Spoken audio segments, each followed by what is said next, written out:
नमस्कार, मी संदीप देसाई. बुलेटिनच्या सुरुवातीलाच आताच्या घडीची सगळ्यात मोठी बातमी आपण बघणार आहोत. थोड्याच वेळामध्ये अर्थमंत्री देशवासियांशी संवाद साधणार आहेत. माध्यमांना पॅकेजच्या संदर्भातल्या अजून काही घोषणा देतील. या सगळ्यामध्ये 20 लाख कोटींच्या पॅकेजमधून सर्वसामान्यांना काय मिळणार, भारताच्या अर्थव्यवस्थेची आत्मनिर्भरतेकडे वाटचाल सुरू आहे. आर्थिक पॅकेज संदर्भामध्ये आज घोषणा होण्याची शक्यता आहे.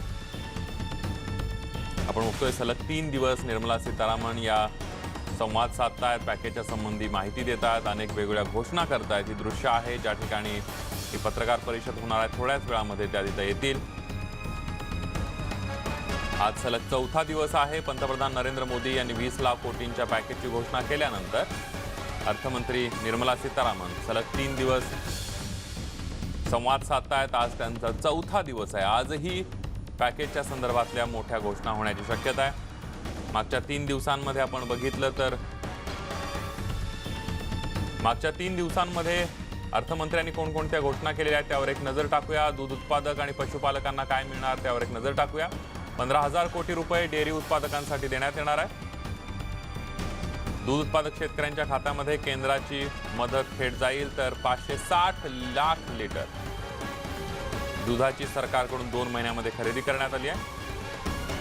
देशातील 100% पशुपालनाला लस मिळणार आहे. पशुधनाला लस दिली जाणार आहे. पाळीव प्राण्यांच्या लसीकरणासाठी 13,000 कोटींची तरतूद करण्यात आलेली आहे. तर याबरोबरच मत्स्य उत्पादकांना काय मिळणार त्यावर एक नजर टाकूया. पंतप्रधान मत्स्य संपदा योजनेची घोषणा करण्यात आली आहे. मत्स्य उद्योगासाठी 20,000 कोटींची मदत दिली जाणार आहे. पुढील 5 वर्षांमध्ये 70 लाख टन उत्पादन अपेक्षित आहे. मच्छीमार आणि बोटींना विमा कवच मिळणार आहे. मत्स्य उत्पादनासाठी लागणाऱ्या साधनांचं वितरण सुद्धा केलं जाणार आहे. तर भाजीपाला उत्पादकांना काय मिळणार त्यावर एक नजर टाकूया. भाजीपाला पुरवठ्यासाठी सरकारनं ऑपरेशन ग्रीन सुरू केलेलं आहे. भाजीपाला वाहतूक साठवणुकीसाठी 50% सबसिडी दिली जाईल. 1950च्या जीवनावश्यक सेवा कायद्यामध्ये बदल करण्यात येणार आहे. याबरोबर शेतमाल विक्री आणि शेतमालाच्या योग्य मूल्यासाठी योजना आखली जाईल. 4,000 कोटी रुपये औषधी वनस्पती उत्पादनासाठी तरतूद करण्यात आली आहे. तर मधुमक्षिका पालनासाठी 500 कोटींची तरतूद करण्यात आलेली आहे. मजुरांना काय मिळालं या 20 लाख कोटींच्या पॅकेजमधून त्यावर एक नजर टाकूया. सर्व स्थलांतरित मजुरांना 2 महिने मोफत धान्य मिळणार आहे. 8 कोटी मजुरांना या योजनेचा फायदा होणार आहे. रेशन कार्ड नसलेल्या स्थलांतरित मजुरांना 5 किलो तांदूळ आणि 1 किलो डाळ मिळणार आहे. फेरीवाल्यांसाठी 5,000 कोटींची तरतूद करण्यात आलेली आहे. तर प्रवासी मजुरांसाठी भाडे तत्वावर घरांची योजना सुद्धा आणली जाणार आहे. मनरेगा अंतर्गत किमान 202 रुपये मजुरी दिली जाणार आहे. तर गरीब आणि बेघर मजुरांसाठी 3 वेळच्या जेवणाची सोय केली जाणार आहे. शेतकऱ्यांना काय मिळणार त्यावर एक नजर टाकूया. शेतकऱ्यांना 31 मे पर्यंतच्या शेतकऱ्यांच्या कर्जावरील व्याज माफ होणार आहे. 3 कोटी शेतकऱ्यांना या योजनेचा लाभ मिळणार आहे. शेतीसाठी 86,600 कोटींच्या कर्जाचं वाटप करण्यात येणार आहे. नाबार्डकडून शेतकऱ्यांसाठी 30,000 कोटी रुपयांचा निधी दिला जाणार आहे. आणि शेतकऱ्यांसोबतच पशुपालन करणाऱ्यांनाही या योजनांचा लाभ होणार आहे. ही दृश्य बघतोय. निर्मला सीतारामन आता पोहोचलेले आहे. थोड्याच वेळामध्ये त्या आता संवाद साधतील आणि 20 लाख कोटींचं जे पंतप्रधान नरेंद्र मोदी यांनी पॅकेज घोषित केलेलं आहे त्यांचं वितरण कशा पद्धती होणार, कोणकोणत्या घोषणा सरकार अंमलात आणणार आहे, कोणकोणत्या योजना अंमलात आणणार आहे त्याच्या घोषणा अर्थमंत्री सलग 3 दिवस करतायत. आज 4था दिवस आहे.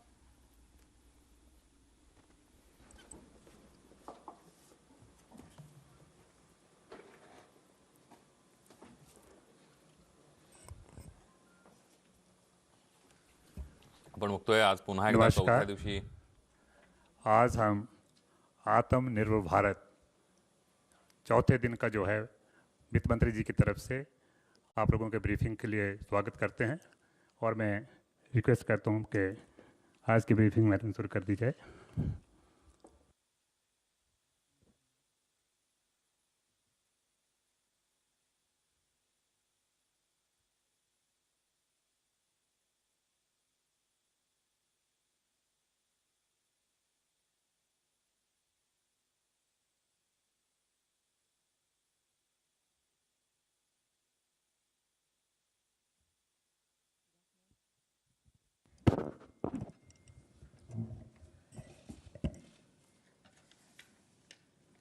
Namaskar.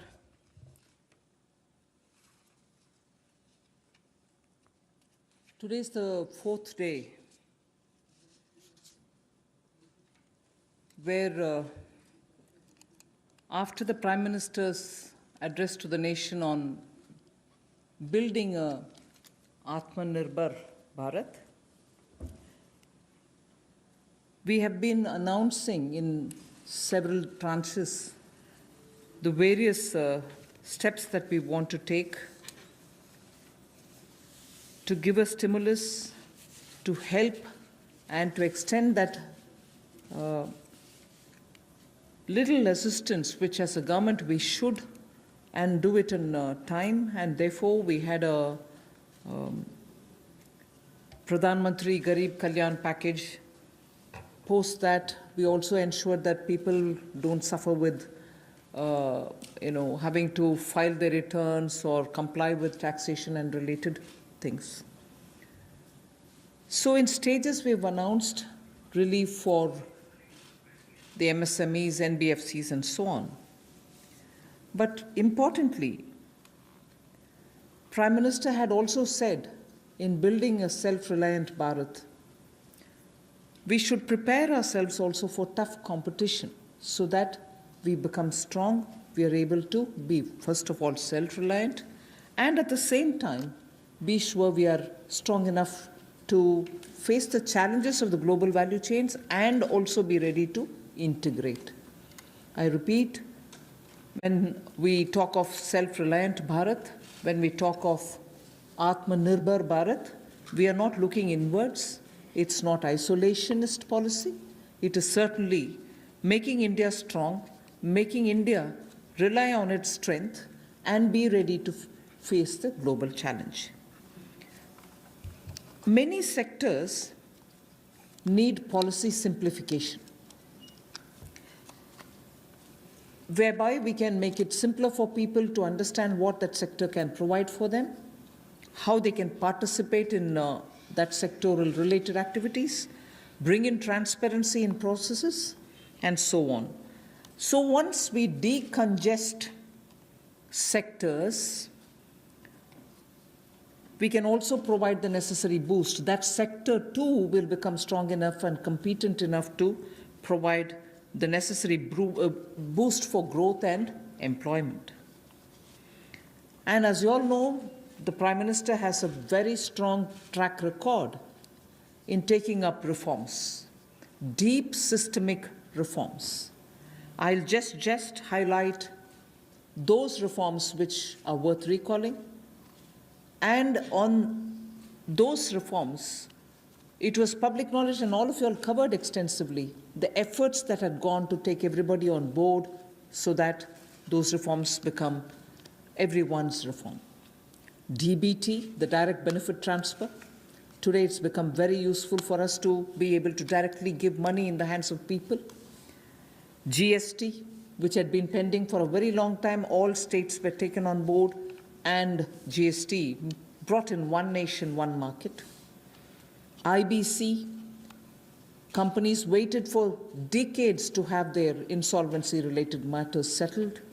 Limited success was felt through the various other programs, schemes which existed, SARFAESI or BIFR and so on. Then the several steps which were taken for ease of doing business so that India becomes an attractive destination for investment.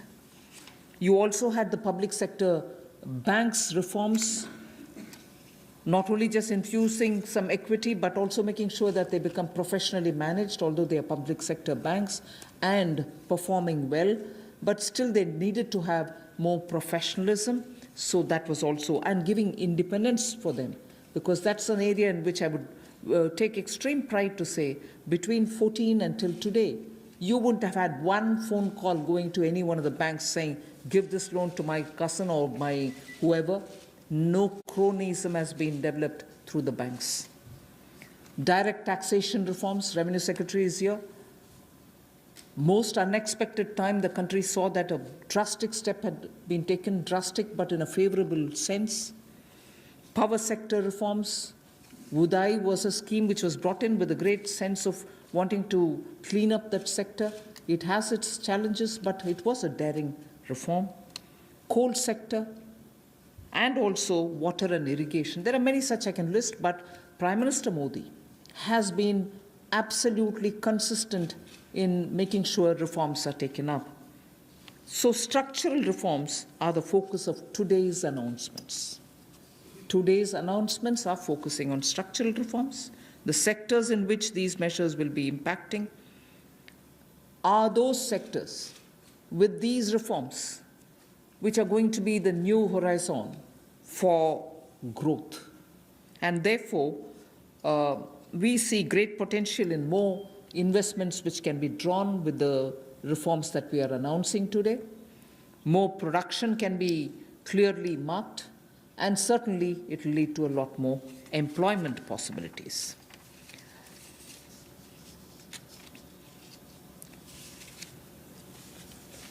We can actually start off with some preliminary slides before I go into talking about today's announcements, which will explain all the steps that we've taken in the recent past to make sure that investment come into this country and also make India a far more business-friendly destination. Before I go into that, it is important for us to recall that steps which have been taken earlier have been announced variously at different times.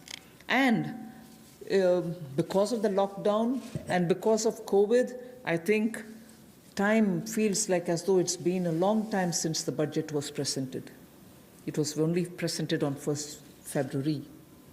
And just as soon as the finance bill got passed, the Parliament also had to very quickly close for the reasons of social distancing and so on.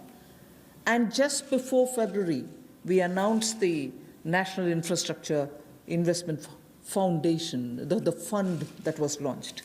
So, and therefore such steps have been taken. Clearly, these are the ones which are going to initiate a lot of things that we want to tell today, and also a lot of things that we want to do towards building an Atmanirbhar Bharat. So if we can go to the first slide.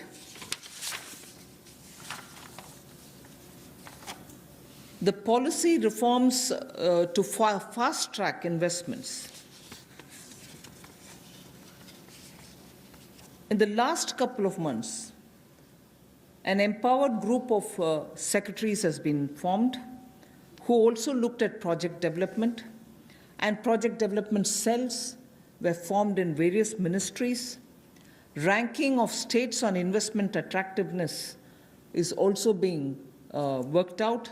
This will make them compete for new investments, and promotion of champion sectors such as the solar PV manufacturing and so on, the advanced cell battery storage research.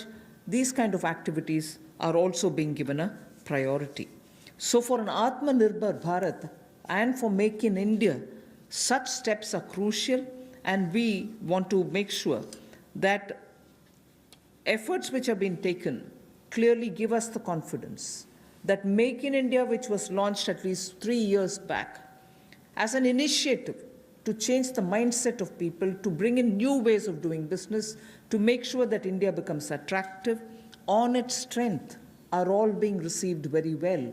So today, if I look at Make in India for Atmanirbhar Bharat, the foundation was laid earlier, and many investors have found that India's market, size of India's market, the aspirational middle class, the rule of law which prevails, and also making sure the talent pool which exists in India makes India an attractive destination for producing for India and also for producing in India and exporting from India. So that is exactly what has been shown here, and incentive schemes are being given for these champion sectors. So we need to clearly understand the purpose with which, when we talk of Atmanirbhar Bharat, it is on all these steps building India's strengths.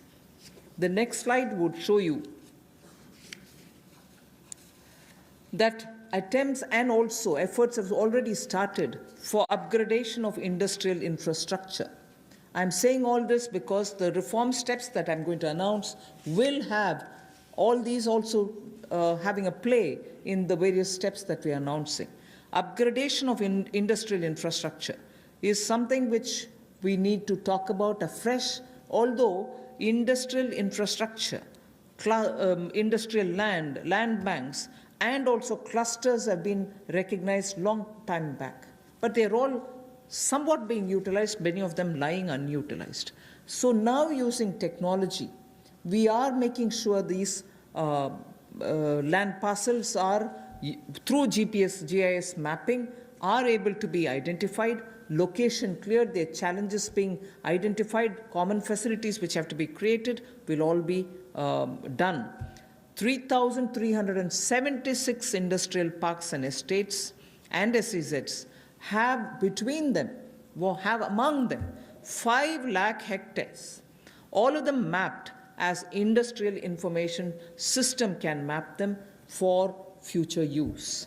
So this will be a part of the portal which we'll be running, so that it will be available for any future potential investor to say, I know land exists there, we can go set up a business there. In the meanwhile, the state government working to this with the center is going to provide all the common facilities. So all industrial parks also will get ranked by 2020-21 so that we know what is the level of readiness that they have and how ready they are for competition. So with this said as a broad introductory statement, I just want to highlight the 8 sectors about which we are going to talk, where reforms are being brought in: coal, minerals, defense production.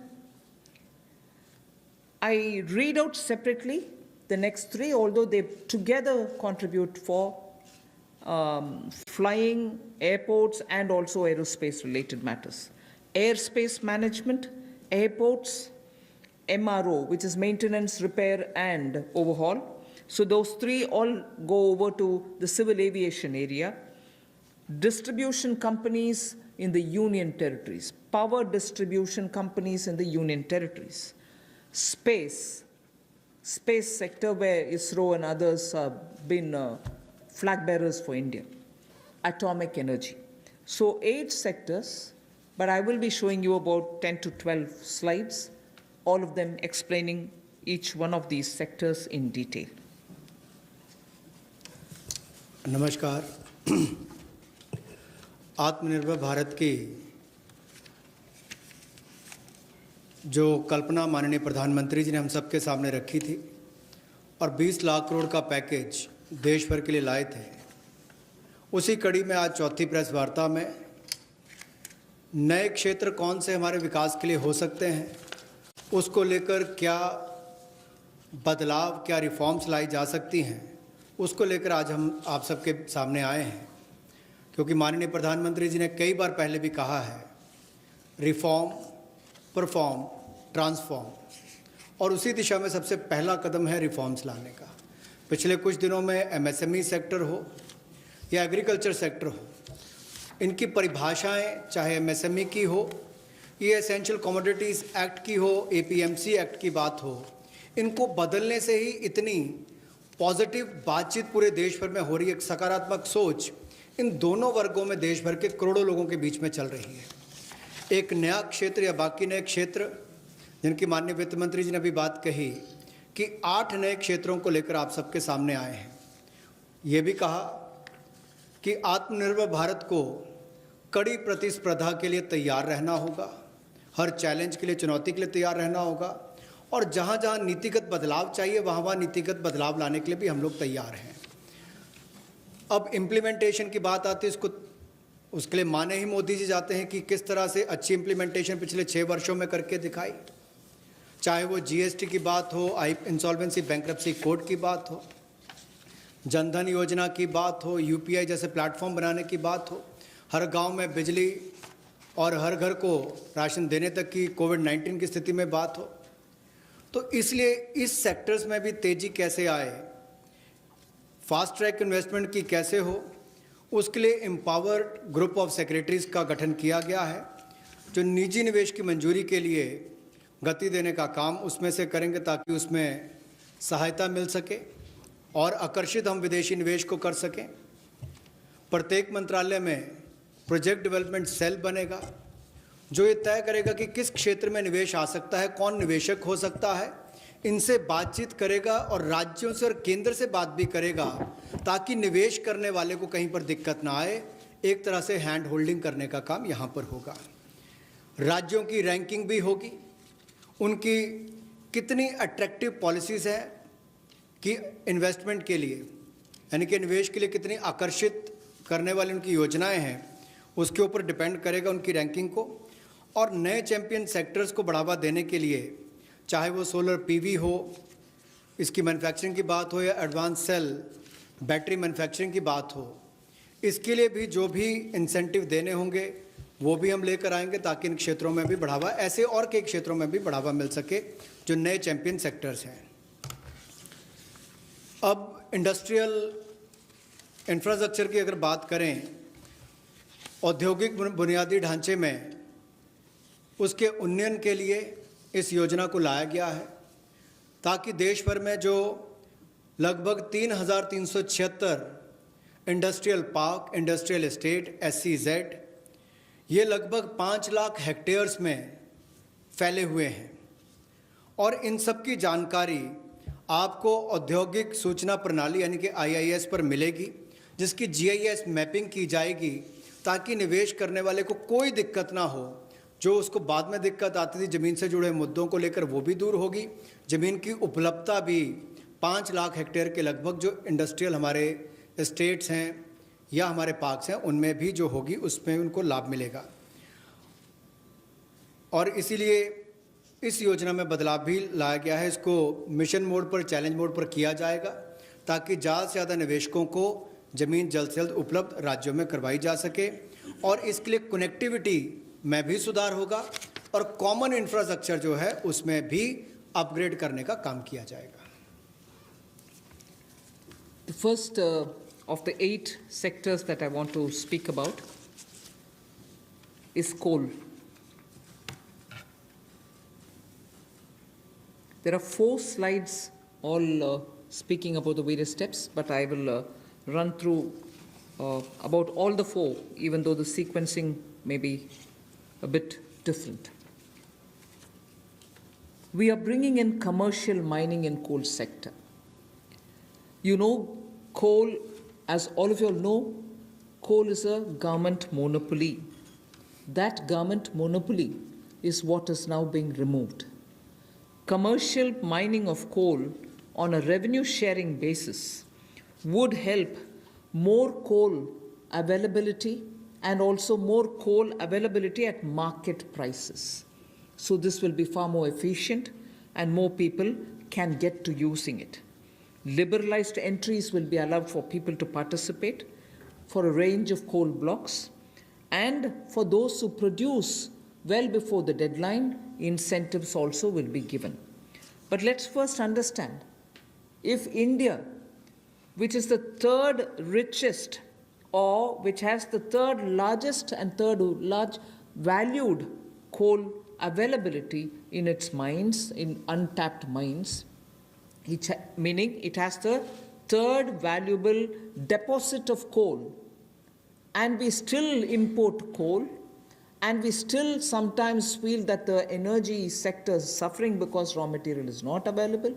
So regulations are required, and this line you would recall I have said day before yesterday, I have also said yesterday, regulations are required when there is a shortage. But this country has got abundant coal, and we've been regulating it, suffocating it from producing ample quantity of coal which will be required by the industry.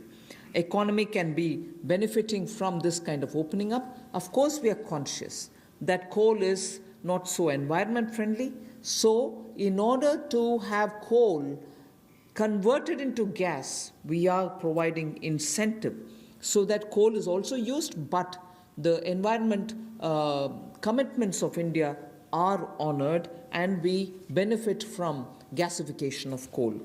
And also, the coal bed methane also will be auctioned so that these coal beds, which are with Coal India but untapped, also can benefit the country. So the coal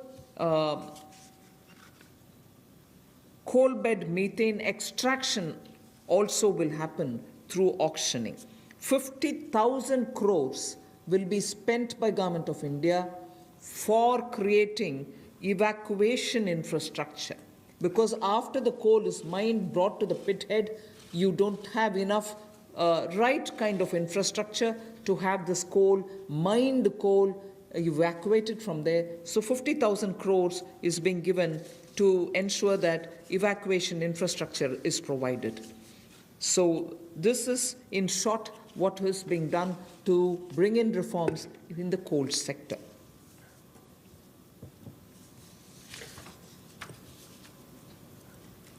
कोयला उत्पादन के क्षेत्र में आत्मनिर्भरता हमारी कैसे बने और केवल उतना ही कोयला बाहर से लाया जाए जिसकी आवश्यकता है, जो यहाँ पर उपलब्ध नहीं है। दुनिया के पहले 3 सबसे बड़े भंडारण क्षमताओं में जहाँ पर कोल ब्लॉक्स है, यानी कि जहाँ पर कोयला है, उसमें भारत आता है। उसके बावजूद हम शायद अपनी क्षमता का दोहन नहीं कर पाए जो हमारे पास उपलब्ध थी, और इसीलिए कुछ बदलाव इसमें किए जाएंगे ताकि इसमें जो प्रति टन पहले जितने रुपए मिलते थे उसकी बजाय अब राजस्व साझा करने की बात आएगी, उस पर जाया जाएगा। और जैसे पहले जो स्टील प्लांट चलाते थे, बिजली का उत्पादन करते थे, केवल उनको मिलता था, इसके लिए ओपन ऑक्शन भी होगी ताकि ओपन मार्केट में सेल कर सकें, ज़्यादा लोग इसमें आए, ज़्यादा इसका खनन हो सके, और इससे देश की अर्थव्यवस्था को और देश के उद्योग को भी बल मिलेगा। लगभग 50 ऐसे नए ब्लॉक्स खनन के लिए नीलामी पर आने वाले समय में उपलब्ध करवाए जाएंगे, और इसमें अपफ्रंट पेमेंट की सीलिंग होगी। कोई पात्रता के बड़ी कंडीशन जिसमें नहीं है इस तरह की, केवल उनको अपफ्रंट पेमेंट करनी है। और यही नहीं, इसके अलावा जो पार्शली एक्सप्लोर्ड थे हमारे खदान, उनको भी देने का काम किया जाएगा ताकि उनका भी खनन और किया जा सके और उसका लाभ भी मिले। कहीं ना कहीं आंशिक रूप से ये जो अन्वेषण हुआ था, अब इसको निजी क्षेत्र को देकर जल्दी उसमें और लाभ मिल सकता है, और प्लेयर्स आएंगे तो खनन ज़्यादा हो पाएगा। और जो अपना समय से पहले खनन की प्रक्रिया को पूरा करता है तो उसको भी इंसेंटिवाइज करने का काम कुछ ऐसे प्रोग्राम्स के माध्यम से किया जाएगा। गैसिफिकेशन के लिए नई अलॉटमेंट्स की जाएंगी ताकि अलग अलग इसमें डाइवर्सिफाइड अपॉर्चुनिटीज़ मिल सकें उनको। रेवेन्यू शेयर में उनको रिबेट मिलेगा जो सक्सेसफुल कोल बिडर्स होंगे। और यही नहीं, इसके इंफ्रास्ट्रक्चर के डेवलपमेंट के लिए, आधारभूत ढांचे के डेवलपमेंट के लिए लगभग 50,000 करोड़ रुपया खर्च होगा।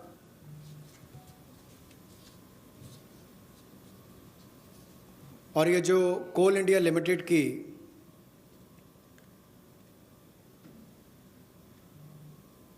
एनहांस्ड एवैक्यूएशन की हम बात करते हैं, NRCIL जो कोल इंडिया लिमिटेड की जो खदानें हैं, उसके लिए भी कोल प्रोडक्शन प्राइवेट ब्लॉक्स को दी जाए, उसके लिए भी इसमें अवसर उपलब्ध होंगे। I move to mining of minerals. We spoke about coal all the while, now we talk about minerals. Minerals, the sectoral reform that we want to bring in order that we have a boost given for growth of the sector, better employment potential, and bring in state-of-the-art technology, is to now have a seamless composite exploration cum mining cum production regime. Earlier, somebody was doing the exploration, someone else had to again come and undergo the whole process of auction, bids and so on to start the mining, and then once the mining activity starts, the production is subsequent. All these were dealt with in separate silos. So now what is being suggested is to, for ease of everybody participating and also the stakeholders, a seamless composite exploration cum mining cum production regime is being brought in. So there is no uncertainty for somebody who invests a big quantum of money for exploration whether he'll be able eventually to even to mine the mineral. So that system is going to make it easy. 500 mining blocks would be offered through this open, transparent mechanism. And if I take the example of aluminium, the way in which things had happened, the prevailing by the prevailing setup, if somebody wants bauxite, which is a necessary raw material for aluminium, he had to go for an auction for bauxite. And then he would realize that he doesn't have enough power to generate, or power supply is erratic. Then he would turn around saying, can I have some coal from somewhere? If he doesn't get it, or if he doesn't have enough power supply, he ends up sitting with the raw material but not being able to produce aluminium. So many such people had left this country and gone and invested elsewhere because of these mismatched policy. So what we are now taking the example of aluminium telling you is joint auction of the necessary two, like bauxite and coal, will happen so that it can enhance aluminium industry's competitiveness and will help aluminium industry now to reduce electricity costs, because they would be given the coal, they can gasify it and then use it, or use it in the other way. So that is one major step that we want to take in order that the mineral sector is better facilitated. And then we would also like to remove the distinction between captive and non-captive mines. So that will also help in transferring of mining leases and sale of surplus and sale of unused minerals. So I've had a mine given to me, I've taken some mineral out of it, but later I've lost interest, I don't have the capacity anymore. The left unused mineral lies there, nobody else benefits out of it. So now we are permitting them to transfer the mining lease so that whoever is interested in using the rest of it, which has been kept there, meaning which is lying there unmined, they can also use it, so the country can benefit from it. Then the Ministry of Mines is in the process of developing a mineral index for different minerals. The process is ongoing. Then a rationalization of stamp duty, which is payable at the time of award of mining leases, is also happening. So these two slides have clearly told you about the various reform steps that we're taking in order that this country, which is rich in minerals, gets timely served by the availability of the minerals for the industries to benefit from. जहाँ कोयले वाले में पहले partially explored blocks इनकी भी auction करने की option दी जाएगी ताकि उसकी एक्सप्लोरेशन भी हो सके और उसकी प्रोडक्शन से भी उसका लाभ लिया जा सके। इसमें प्राइवेट सेक्टर की पार्टिसिपेशन को बड़ा बल मिलेगा और इससे इस क्षेत्र को बढ़ावा मिलेगा। गैसिफिकेशन की जो बात की गई, इससे भी एक डाइवर्सिफाई करके क्लीन फ्यूल की तरफ जाने की बात अगर हम करें तो उसका भी लाभ मिल पाएगा। और इसमें भी लगभग इंफ्रास्ट्रक्चर की डेवलपमेंट के लिए 50,000 करोड़ रुपये का खर्च होगा।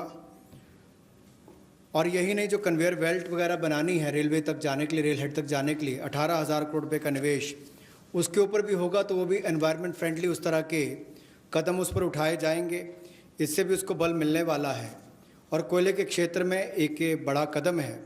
कोल बेड मीथेन की जो बात करते हैं, उसकी एक्सट्रैक्शन के लिए भी उसमें उनको अधिकार दिए जाएंगे। और ईज़ ऑफ डूइंग बिजनेस में उसमें भी इसकी सिंप्लीफिकेशन और की जाएगी ताकि माइनिंग प्लान को छोटा किया जा सके और 40% इसमें ऑटोमेटिक जो इंक्रीज़ है वो एनुअल प्रोडक्शन में देने का अवसर मिलेगा। और कंसेशन कमर्शियल टर्म्स में कहा जाए तो लगभग 5,000 करोड़ के इसमें वो भी होंगे। यही नहीं, इसके अलावा जो मिनरल सेक्टर में, खनिज क्षेत्र में आपने जो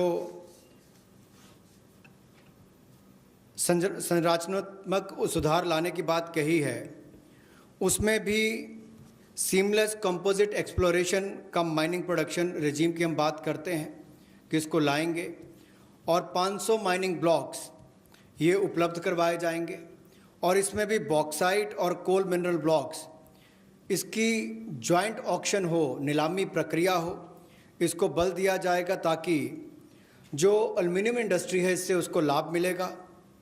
अपनी बिजली की जो लागत आती है उसको कम करने के लिए भी और एल्युमिनियम मैन्युफैक्चरिंग भी यहाँ पर ज़्यादा हो, इससे उसको बल मिलने वाला है। इससे जो हमारे खनन में उसको भी वृद्धि मिलेगी और रोजगार सृजन भी होगा और state of the art technology का भी इसमें उपयोग हो पाएगा। जी, मिनरल इंडेक्स बनाने की एक बात हमने यहाँ पर की है जिसको डेवलप किया जाएगा और स्टैम्प ड्यूटी को रैशनलाइज किया जाएगा। उस समय जब वो अवार्ड की जाएगी माइनिंग लीसेस, उस समय उनको कर दिया जाएगा। Thank you. We now move over to talking about defense production.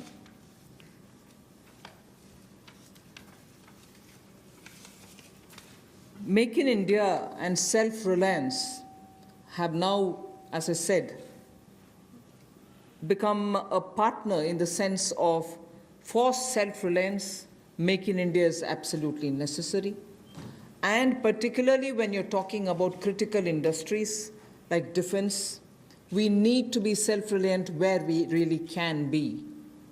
Of course, armed forces require best of equipments. They need some of the latest technology-driven equipments. Some high-tech equipments are required, which have to be imported. They can be imported. And it continues. We are seeing very good latest weaponry coming also.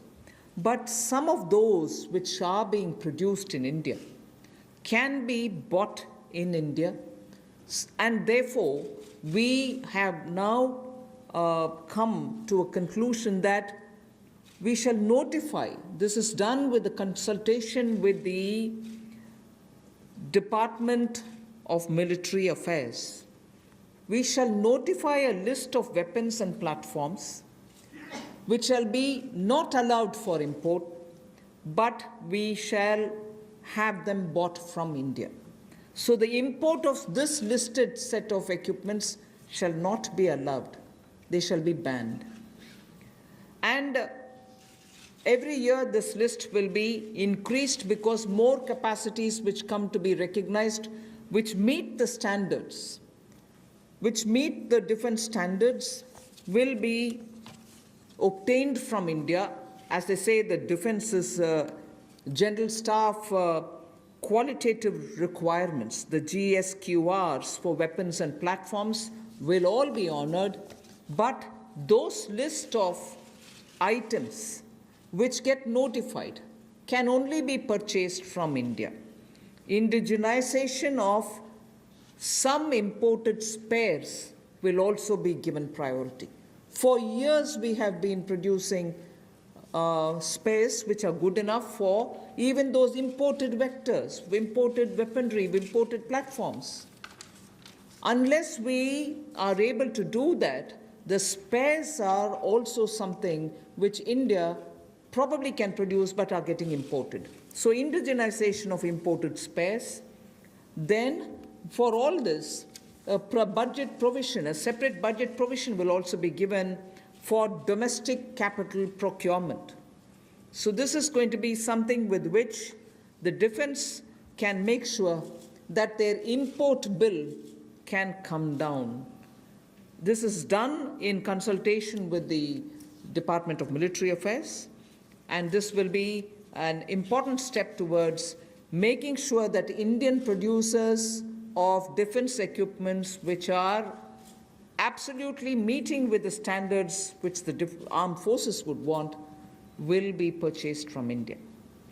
The next step in defense production related reform is to improve the autonomy, accountability, and efficiency in ordnance supplies which are being made by the ordnance factories. And for this, we intend to corporatize ordnance factory boards. I like to emphasize here, corporatization is not privatization. It doesn't mean that the ordnance factory boards are going to be privatized. No, they're not being privatized. But corporatized they will be. We want them to be better managed. We also eventually hope that they will get listed in the stock market. Ordinary Indian citizens can also buy shares in them. And through that, we expect that the ordnance factory boards and their processes, decision-making, output, performance, all of them will be transparent for the Indian citizens. So ordnance factory boards will be corporatized, not privatized. I want to underline that, and I want media friends to please differentiate between corporatization and privatization.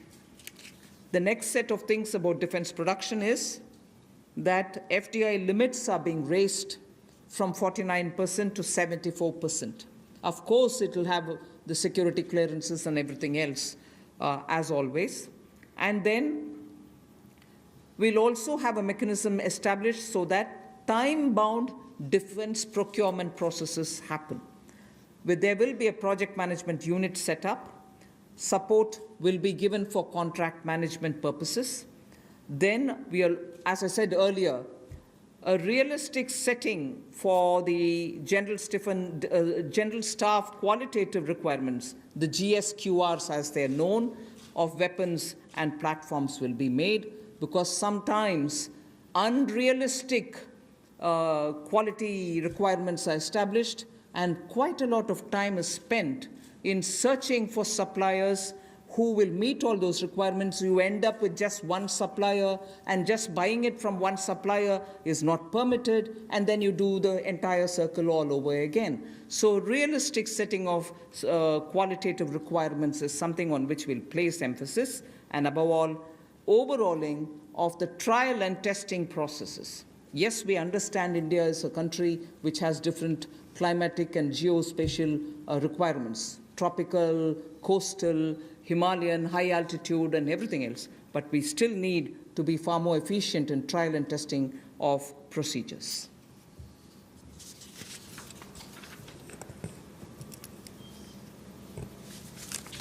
रक्षा उत्पाद में आत्मनिर्भरता लाने के लिए make in India को बल देना बहुत आवश्यक है, और पिछले 3 वर्षों में बहुत सारे क्षेत्रों में भारत में इस दिशा में कदम उठाए गए, और रक्षा उत्पाद के लिए मेक इन इंडिया को बल देना और आत्मनिर्भरता लाना इस दिशा में कदम है।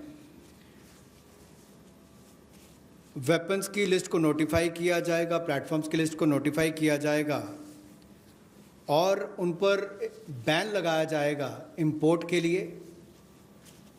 हर साल इसके लिए अलग अलग टाइमलाइंस आती जाएंगी, ताकि वर्ष प्रति वर्ष भारत में हथियारों का उत्पादन यहीं पर हो और हम विदेशों पर कम निर्भर रहें। उस दिशा में एक कदम है। जो पुर्जे भी हमें इंपोर्ट करने पड़ते हैं, उसमें भी कमी लाने के लिए उनकी मैन्युफैक्चरिंग यहीं पर हो, भारतीय कंपनियों में उनका निर्माण हो, यहीं पे भारत में हो। और यही नहीं, इसके लिए सेपरेट बजट का प्रावधान भी किया जाएगा, जो डोमेस्टिक कैपिटल प्रोक्योरमेंट है उसके लिए। और इससे हमारे डिफेंस इंपोर्ट बिल में भी एक भारी कटौती होगी, लेकिन जिसका सीधा लाभ भारत में बनाने वाली उन कंपनियों को मिलेगा जो हिंदुस्तान के सैन्य की एक आपूर्ति करेंगी। और इसी दिशा में ऑटोनॉमी लाने के लिए और ज़्यादा जवाबदेही अकाउंटेबिलिटी तय करने के लिए और कामकाज में एफिशिएंसी लाने के लिए ऑर्डिनेंस सप्लाईज जो हैं, जो हमारी कॉरपोरेशन हैं, जो हमारे ऑर्डिनेंस फैक्ट्रीज़ हैं, उनका कॉरपोरेटाइजेशन यानी कि निगमीकरण करने की हम बात कर रहे हैं। और निगमीकरण और निजीकरण में बहुत अंतर है।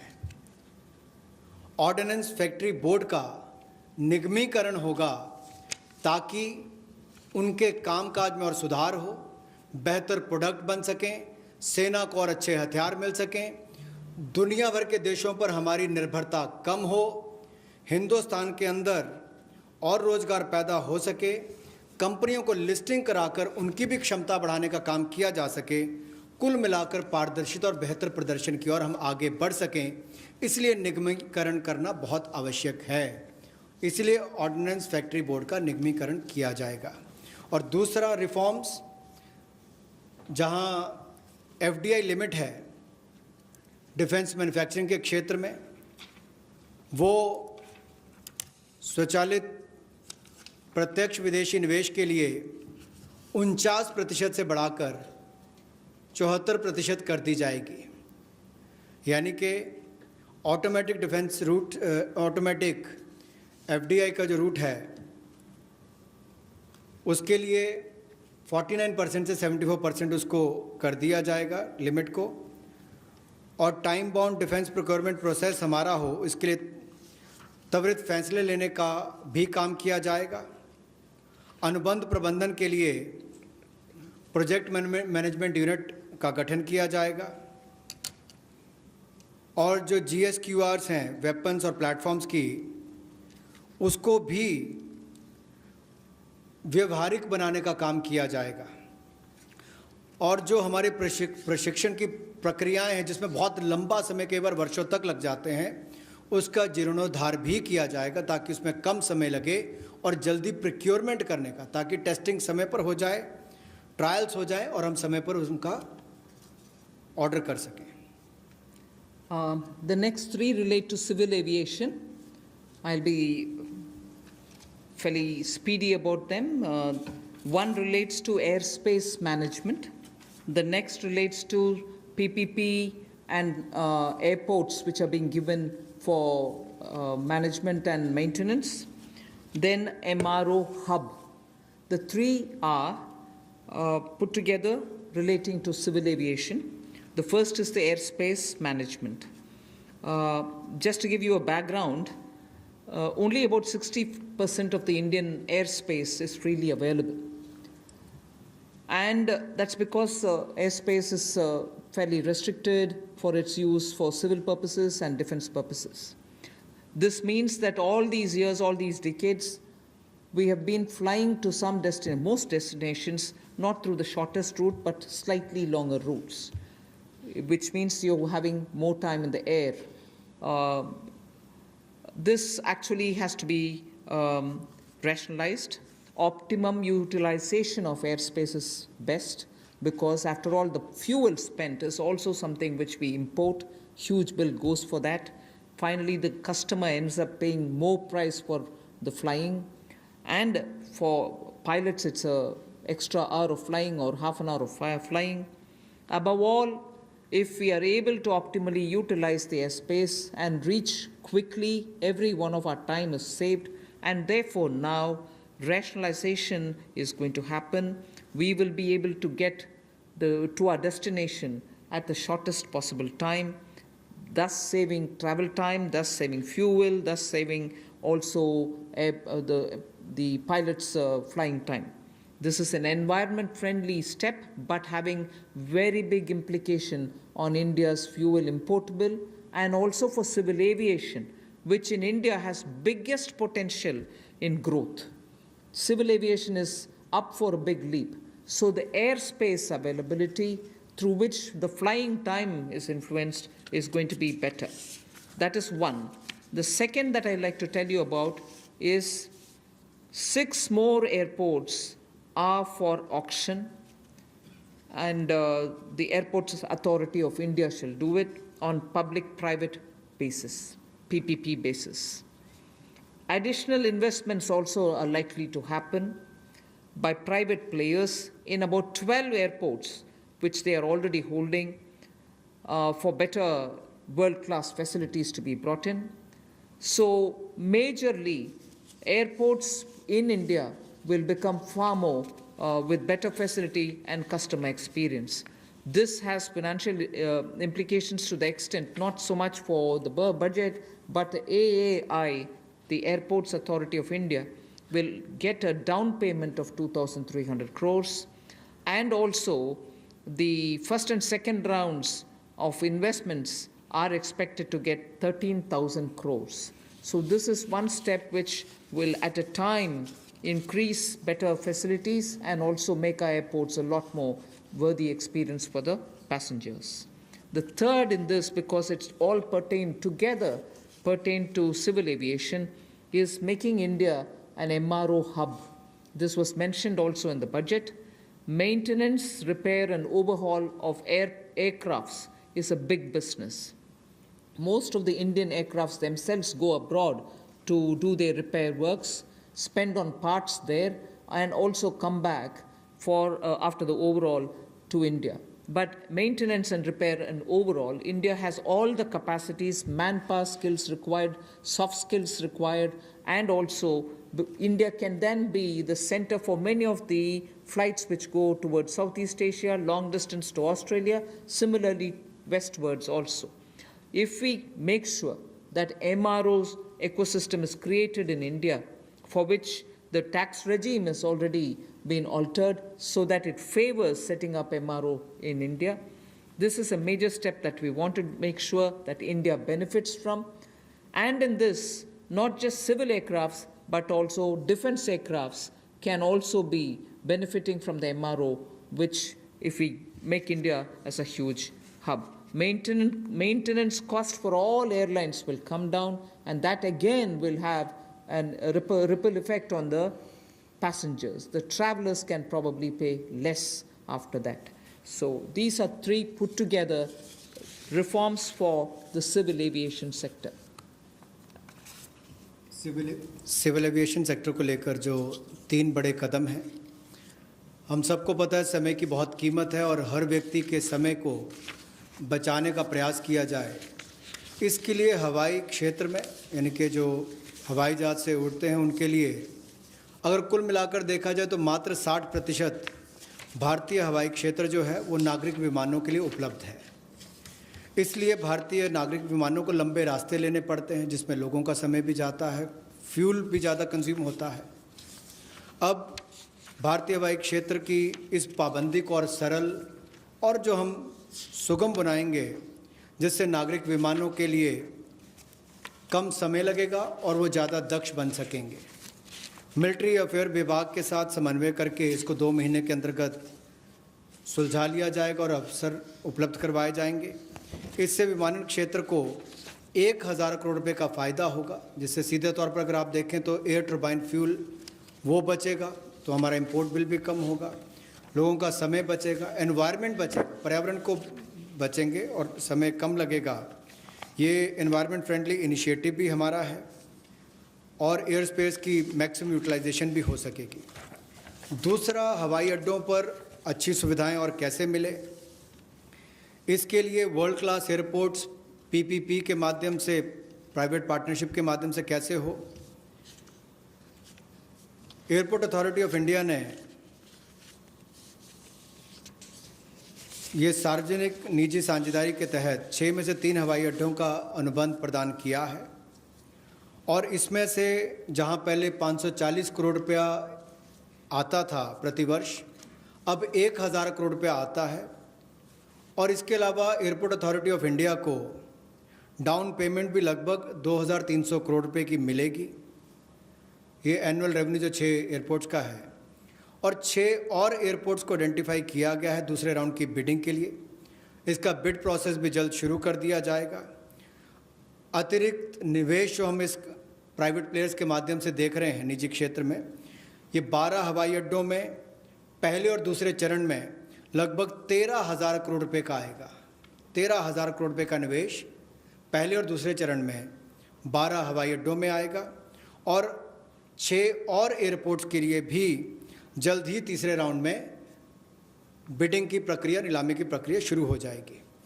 एक और क्षेत्र है जो मेंटेनेंस, रिपेयर, ओवरऑल की बात करते हैं। जैसे गाड़ियों की रिपेयर तो लोकली हो जाती है, लेकिन हवाई जहाज़ों का इंजन हो, बाकी स्पेयर्स हों, इसकी रिपेयर चाहे सिविल एविएशन के हों, नागरिक विमान हो या मिलिट्री के हों, उनमें से भी ज़्यादातर विदेश में जाकर रिपेयर होते थे।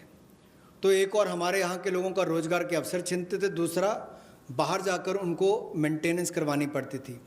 अब उसके लिए भी टैक्स रेजिम में बदलाव किए गए, उसमें एमआरओ का लिए इकोसिस्टम बनाया गया जिसको रैशनलाइज किया गया है।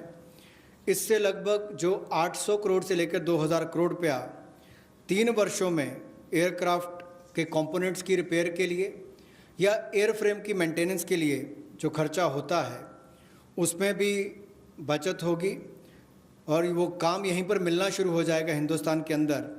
और जो मेजर इंजन मैन्युफैक्चरर्स हैं वो भी अपने इंजन रिपेयर फैसिलिटीज़ को यहाँ पर भारत में लानी शुरू करेंगे और डिफेंस और सिविल सेक्टर को कन्वर्ज करके भी हम लोग इस सेक्टर को बढ़ावा दे सकते हैं। उस दिशा में कदम उठाए जाएंगे ताकि जो कॉस्ट है एयरलाइंस की या हमारे डिफेंस की वो भी कम आए, उस दिशा में कदम है।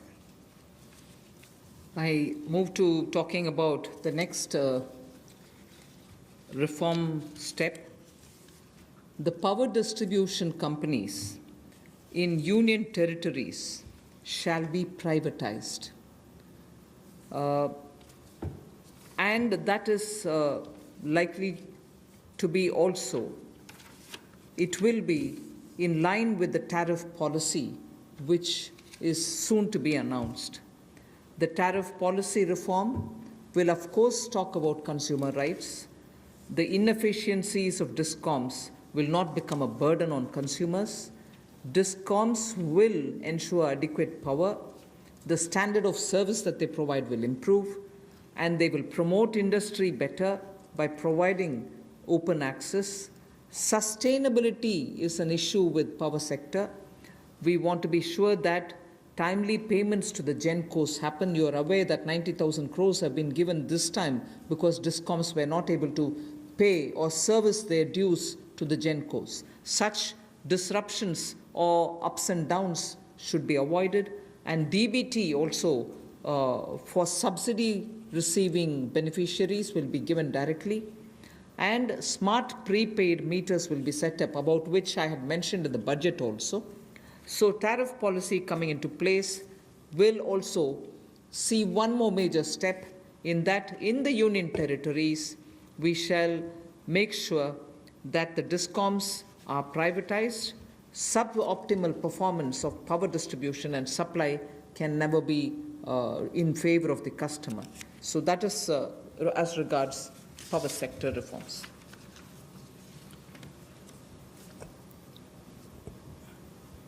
विद्युत के क्षेत्र में कुछ बदलाव किए जाएंगे, जहां पर सबसे पहले तो उपभोक्ताओं को उनके अधिकार, पर्याप्त बिजली मिलेगी और अप्रभावी बिजली कंपनियों का जो नुकसान है वो हमारे उपभोक्ताओं को नहीं झेलना पड़ेगा।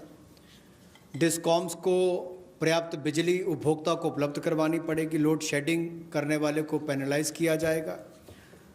दूसरा, इंडस्ट्री को बल मिलेगा, उद्योग को बढ़ावा मिलेगा, इससे क्रॉस सब्सिडी में कमी आएगी, विद्युत उत्पादन को बढ़ावा मिलेगा और जो विद्युत उत्पादन करने वाली कंपनियां हैं उनमें भी प्रतिस्पर्धा बढ़ेगी और इनको चयनित भी उसी आधार पर किया जाएगा ताकि ये अच्छी सुविधाएं और सर्विसेज दे सकें। बिजली क्षेत्र में स्थिरता आएगी, इसमें कोई रेगुलेटरी एसेट्स नहीं होंगे और टाइमली पेमेंट जो है, समय पर जो पेमेंट है, जो पावर यानी कि बिजली का उत्पादन करने वाली कंपनियां उनको होंगी। डीबीटी का लाभ हमने बहुत सारी योजनाओं में देखा है कि किस तरह से माननीय मोदी जी की सरकार ने बहुत सारी योजनाओं को अब डायरेक्ट बेनिफिशियरी ट्रांसफ़र के रूप से सीधा उपभोक्ता के खाते में पहुंचाने का काम किया, जिसमें उपभोक्ताओं को बहुत लाभ मिला। तो यहाँ पर भी सब्सिडी डीबीटी के माध्यम से और स्मार्ट प्रीपेड मीटर्स लगाने का काम किया जाएगा ताकि किसी के साथ कोई धोखाधड़ी ना हो सके और उसका भी लाभ मिलेगा। इसके साथ साथ जो वितरण है बिजली का, वो यूनियन टेरिटरीज़ में उसको प्राइवेटाइजेशन करने के लिए, निजीकरण करने के लिए कदम उठाए जा रहे हैं। इस पे जो सब ऑप्टिमल परफॉर्मेंस इनकी पावर डिस्ट्रीब्यूशन कंपनीज की आ रही है और जो सप्लाई में भी कमी रहती है उसमें भी सुधार होगा। और इसमें जो पावर डिपार्टमेंट और यूटिलिटीज़ हैं, यूटीज़ में, इनका निजीकरण किया जाएगा। इससे बेहतर सर्विसेज को बल मिलेगा, जैसा मैंने अभी आपको कहा। और यही नहीं, हमारी पावर डिस्ट्रीब्यूशन में भी एफिशिएंसी और आएगी और एक मॉडल के रूप में हम इसको देश भर के लिए खड़ा करके देंगे। सबसे पहले इनको यूनियन टेरिटरीज में खड़ा किया जाएगा और मुझे पूर्ण विश्वास है बाकी राज्य इन मॉडल्स को देखकर अपने अपने राज्यों में सुधार करने के लिए भी भविष्य में आकर्षित होंगे। The next is on social infra projects. For creation of social infrastructure projects, which are like hospitals, because India needs a ramp up on social infrastructure, government has made a provision for 8,100 crores, that will be the total outlay, which will be going in the form of viability gap funding. So, in general, for most projects which are supported by government or states or the statutory bodies, 20% is what is given as viability gap funding. But in this case of social infrastructure, government has decided to give 30% viability gap funding. So the quantum is increased from 20 to 30%. Through this, we expect that the urgent requirement for social infrastructure all over the country is not just going to be developed by government, but also private enterprises will come in because of this viability gap funding which we want to provide, and that is an increased viability gap funding. सामाजिक बुनियादी ढांचे में निजी क्षेत्र के investment को बल देने के लिए कुछ बदलाव उसमें किए गए वाइबिलिटी गैप फंडिंग में। और आपने देखा होगा कोविड-19 के समय भी कि स्कूल, अस्पताल, ऐसे हमारे जो क्षेत्र हैं जिनका बुनियादी ढांचे में और सुधार चाहिए, उसके लिए बल मिले। इसके लिए थोड़ा बदलाव किया गया है कि 30% केंद्र और 30% जो है हमारा राज्य सरकारें उसमें वाइबिलिटी गैप फंडिंग के रूप में देंगी। इससे इस क्षेत्र को बल मिलेगा, लेकिन बाकी सेक्टर्स में 20-20% ही रहेगा। और इसमें कुल मिलाकर सामाजिक बुनियादी ढांचे के इस सेक्टर के वाइबिलिटी गैप फंडिंग के लिए लगभग 8100 करोड़ रुपए का आउटले किया गया है और इन प्रोजेक्ट को राज्य और केंद्र की सरकारें प्रपोज करेंगी। The last two reform steps that I want to announce relate to space and space. The next one relates to atomic energy. First, in space, you know that India has had the benefit of an extraordinary institution such as the ISRO. ISRO has brought the nation a lot of laurels. However, today, private sector is also doing a lot of work in the space arena. A lot of individuals and startups have spent a lot of time developing space-related technologies. Unfortunately, because of the Indian regulations, they are even unable to use ISRO's available facilities for even testing their products. So what we want to do now, in order to provide level playing field for private companies, satellite launches and space-based services, we will make a provision for them to benefit from the assets which are available with the ISRO and for India to benefit from it. We'll also provide predictable policy and regulatory environment for private players. We want them to be co-travelers with us, and therefore private sector is being encouraged. And also, for future projects for planetary explorations and outer space travel, it will also be open for private sector. So in short, private sector is being given a good access to this space area where both government and private sector can work for a better Atmanirbhar Bharat. Another important aspect is there's a lot of geospatial data in India for Indians, particularly like startups which are looking at doing a lot of irrigation work, drought-prone area development work, groundwater work. They don't most often get the data within India. They go getting it from abroad, data about India, paying through their nose for some good work that they do for India itself. So a liberal geospatial data policy is something which we like to work, and we want to provide remote sensing data to tech entrepreneurs, but of course with a lot of sense of caution, because this is a very sensitive area. We want to also give the benefit and the advantage to the Indian startups who are also doing pioneering work. अंतरिक्ष के क्षेत्र में भारत ने बहुत अच्छा काम पिछले कुछ वर्षों में किया है। अब इस क्षेत्र में निजी क्षेत्र भी किस तरह से सहभागी हो, कैसे वो भागीदार बने और उपलब्धियों भरा आने वाला समय हो, इसके लिए अंतरिक्ष क्षेत्र की गतिविधियों में प्रतिपादक वृद्धि लाने के लिए निजी क्षेत्र की भागीदारी को बढ़ाने का अवसर दिया जाएगा, ताकि प्राइवेट कंपनीज़ को भी बराबरी का एक तरह से अधिकार, जैसे लॉन्च करने की बात हो या सैटेलाइट्स की बात हो या अंतरिक्ष क्षेत्र से जुड़ी हुई सेवाएं देने की बात हो, चाहे कम्युनिकेशन सैटेलाइट से बाकी हो, अनुमानित नीति लाकर हम अंतरिक्ष क्षेत्र में एक बड़ा सुधार लाएंगे। और यही नहीं, निजी क्षेत्र की कंपनियों को इसरो की सुविधाएं या जो एसेट्स हैं उनको इस्तेमाल का प्रावधान करेंगे, ताकि वे अपनी क्षमता बढ़ा सकें और उपलब्धियों भरा हमारा आने वाला समय अंतरिक्ष के क्षेत्र से जुड़ी हुई, चाहे वो सेवाएं हो या खोज हो, उससे जुड़ने के लिए हो। भविष्य में चाहे वो ग्रहों की खोज की बात हो या बाहरी अंतरिक्ष यात्रा जैसे प्रोजेक्ट्स हो, इनमें भी निजी क्षेत्र आगे बढ़कर आए, ऐसा हमारा प्रयास रहेगा। उदार जियोपॉलिटिकल डाटा पॉलिसी हम लेकर आएंगे रिमोट सेंसिंग डेटा के लिए, ताकि टेक्नोलॉजी एंटरप्रेन्योर्स, विशेष तौर पर स्टार्टअप्स जो इस पर काम करते हैं, उनको विदेशी कंपनियों पर निर्भर ना रहना पड़े, वो इस दिशा में बड़े कदम उठा सकें। इस दिशा में कदम उठाए जाएंगे और पॉलिसीज़ पर लाई जाएंगी। The last step for today under the set of reforms that we are announcing is related to atomic energy related reforms.